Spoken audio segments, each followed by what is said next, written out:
I think if I hear you call me Becky one more time, six-pack, I'm gonna pop your tops. All six of them. Who are you?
Hey, this is Matt once again. We're about to another video. There's another paid request, this time from Greg B.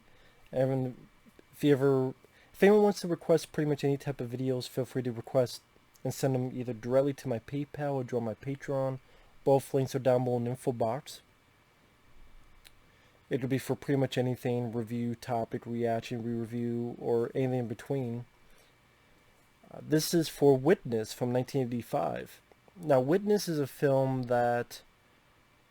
It's a film not many people talk about, but when it came out, it was fairly successful, and it got to the point it was nominated for Best Picture. It was, I think Harrison Ford was nominated for Best Actor. It won for Best Screenplay. I think it was nominated for Best Score, Best Director. I mean, it was nominated for quite a few Oscars. Now, it was directed by Peter Weir, which I think this was his first American film. He would go on to do The Truman Show, among other films, and stars Harrison Ford. Other than Harrison Ford, you got Danny Glover in the film. You got Kelly McGillis from Top Gun. You have a young kid, Lukas Haas, who he's gone to do other films. He was in Mars Attacks, among others. Alexander Godunov, who will later be in Die Hard, he's in this. And the plot of the film is Kelly McGillis and Lukas Haas, mother and son. They're part of this Amish community. They go into town in order to do some stuff. Recently, her husband, aka the boy's father, passed away. They get to a train station, and while there, the kid, while he's in the restroom, witnesses a murder. And so Harrison Ford is the homicide detective. And I thought Harrison Ford did a really good job in this. He plays it to the point where he's very sweet and calm with the kid, understanding, trying to get his help but not pushing it. And then later on, we have the little bit of lovey stuff between him and Kelly McGillis. It seems genuine. It seems natural. There's a bit where he fixes a car and the radio starts popping up. And he starts kind of dancing with the music and excited and gets Kelly McGillis to have fun with him. Not that kind of fun, but they're, more gentle. Well, I guess, depending on what kind of love you, that could be gentle, but not that way. No penetration involved. Sweet.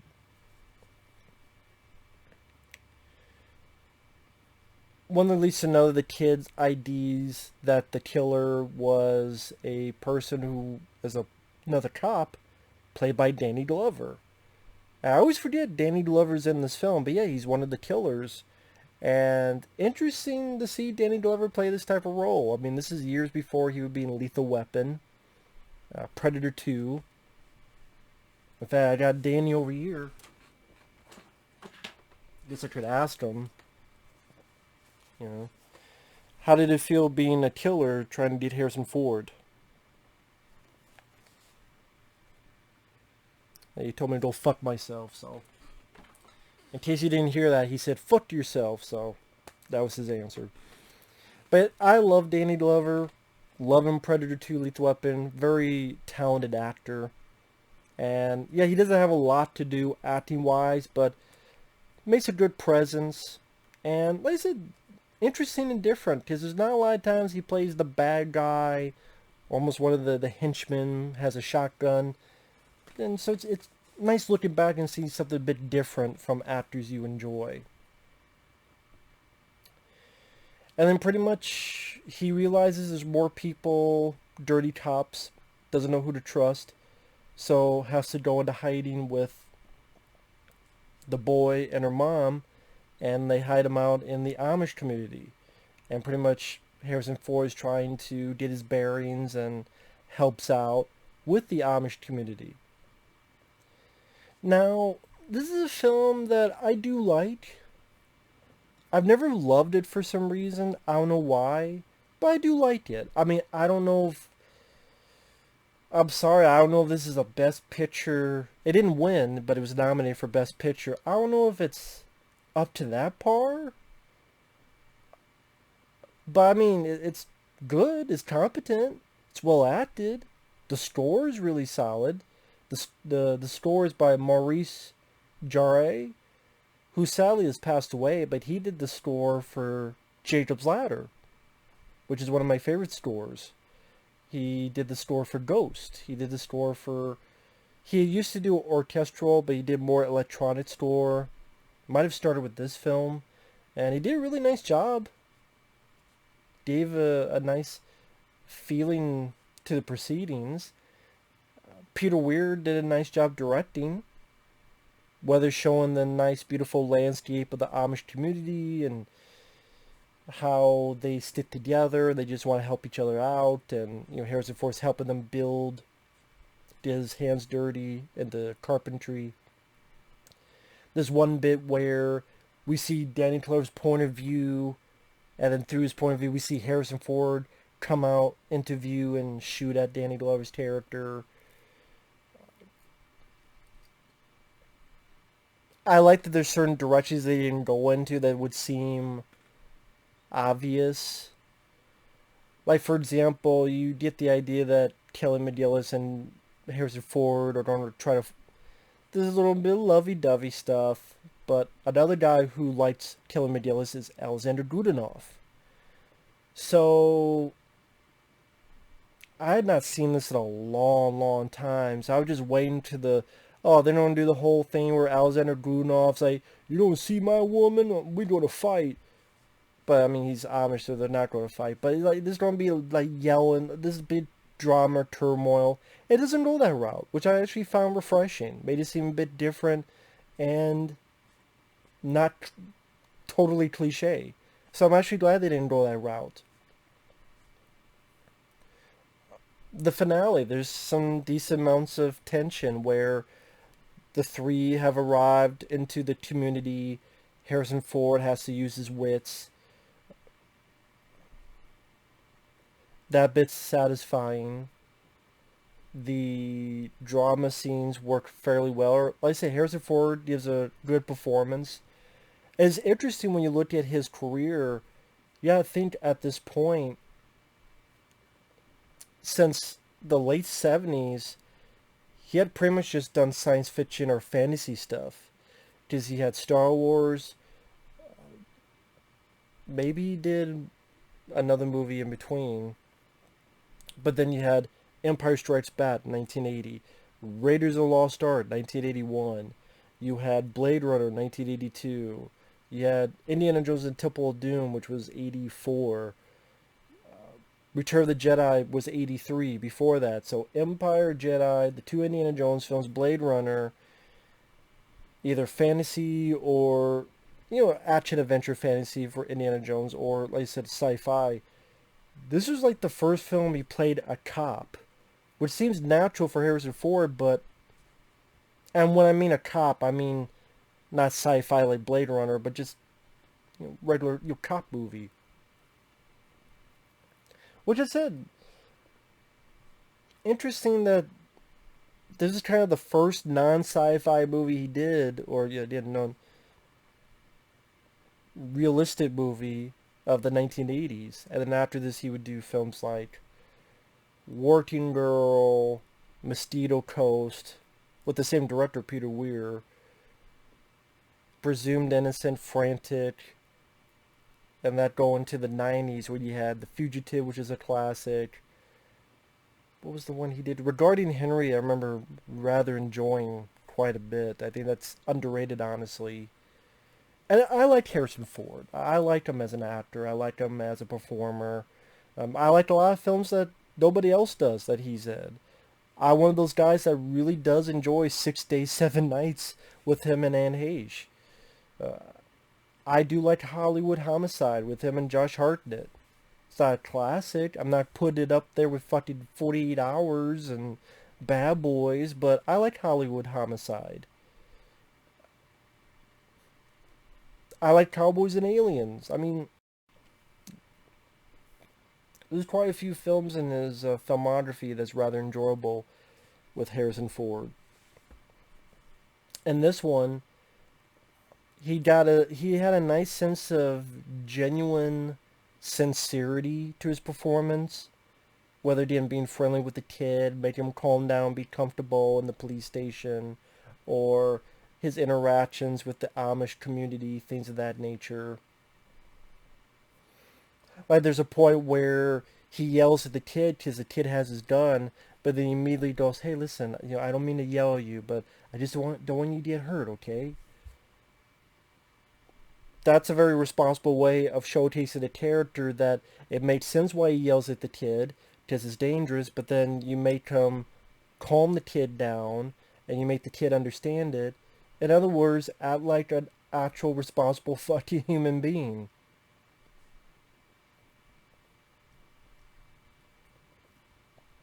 And then Harrison Ford has a few badass moments too.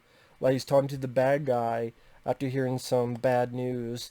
It's like, "No, you don't understand. I'm coming to get you. I'm going to fucking do to you. Yeah, to what you did to..." Pretty much what happened to his partner. "I'm going to fucking do whatever you did to him. I'm going to fucking do to you, asshole." I fucked up the line reading, but Harrison Ford going to do it better than me?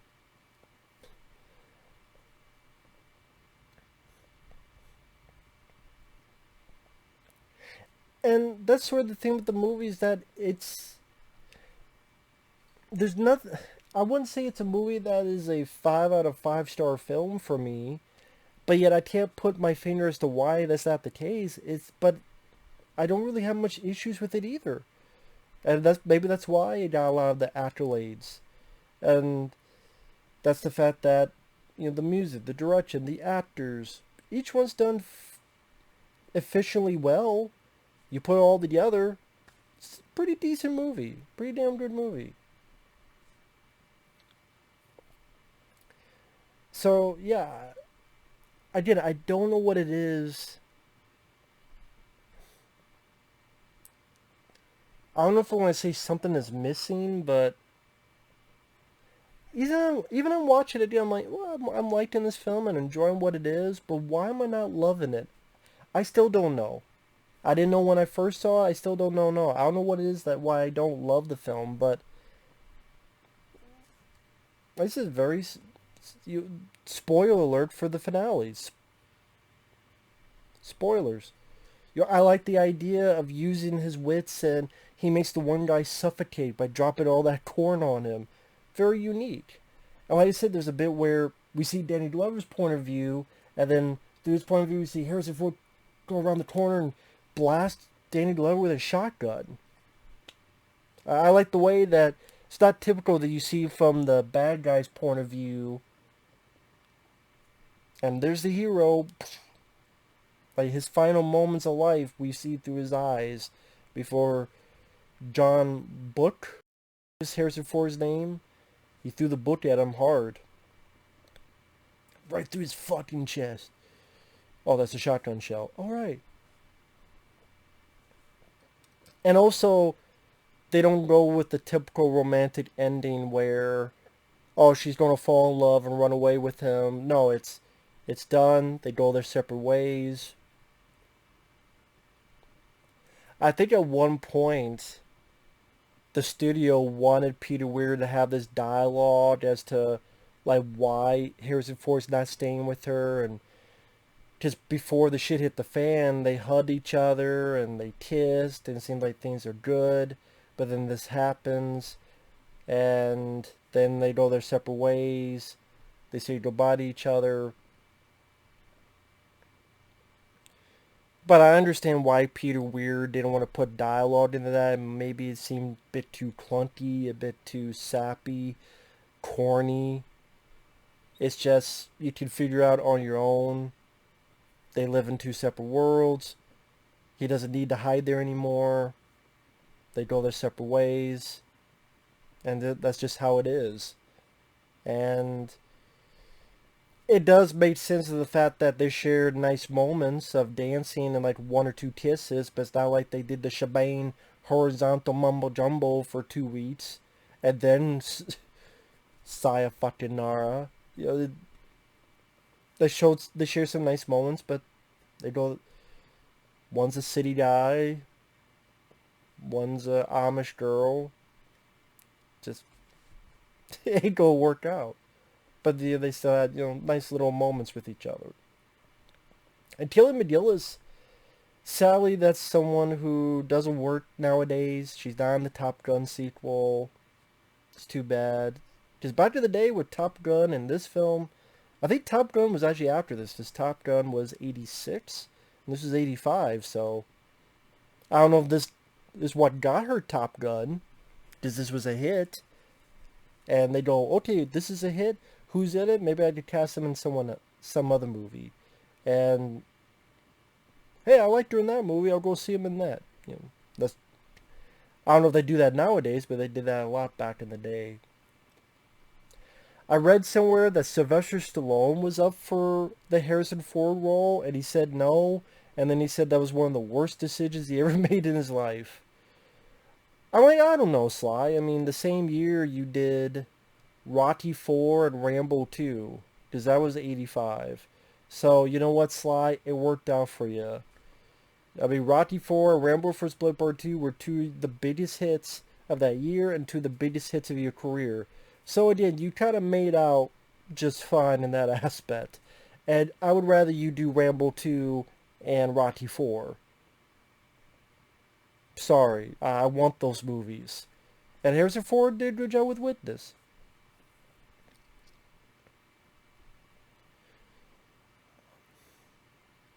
It's a pretty straightforward film too.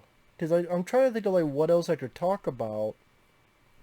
Like the Amish, they don't make them too goofy. They don't make them too silly or too much like they're from another fucking alien world. It just, they're simple people. This is what they do. I like the moment where these guys are fucking with the Alexander Godunov and them, and like the older Amish, like, hey, don't worry about it. Don't do anything. And this is after Harrison Ford has, again, heard some bad news and talked with the piece of shit bad guy on the phone. So he needs to let off some fucking steam. And he beats the fuck out of this one guy who's just this redneck yokel asshole. Just like, gives him like a broken fucking nose, blood. So I'm like, yeah, get him. Harrison Ford, you badass. But the action scenes, it's not action-packed. There's a couple, few, handful. But they're not over the top. They're not overzealous or anything. And like I said, the actors, Harrison Ford, some nice vulnerability and sincerity in his performance. Like I said, whether dealing with the kid or killing McGillis. Even at the end, then spoiler, where it's like, it's over, it's enough. What are you going to do, shoot us all? Hey, look, you got all witnesses here. Common sense saving the day. Saving the day.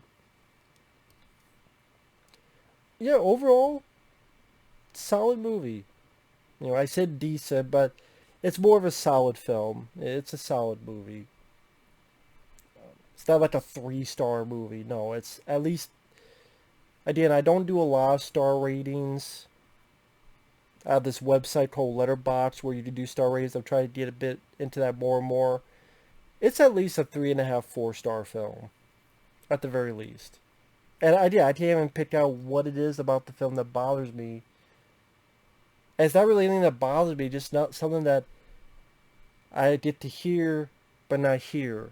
Although I still liked it, but I don't know what I don't know.